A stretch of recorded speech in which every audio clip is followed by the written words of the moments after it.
สวัสดีค่ะสองหนุ่มหนึ่งสาวกำลังกินข้าวนะคะเลี้ยงบ่ยากค่ะทุกคนบางคนว่าเลี้ยงยากบ่เลี้ยงไม่ยากเลยกินแค่อาหารเม็ดเนาะค่ะกินอาหารเม็ดแล้วก็เสริมพวกแอปเปิ้ลมื้อละชิ้น2 ชิ้นก็พอค่ะเพิ่นเลี้ยงง่ายแต่ว่ากัดเจ็บมากแต่ว่าเชื่องนะคะจะชอบไอ้บินหาค้นเนาะค่ะบินหาค้นก่อค้นจะเป็นไอ้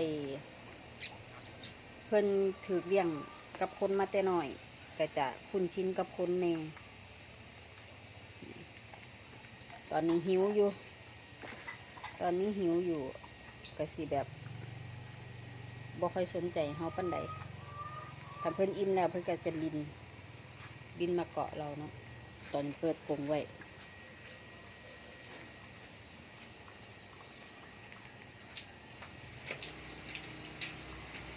คุณพ่อเสิร์ฟน้ำเสิร์ฟอาหาร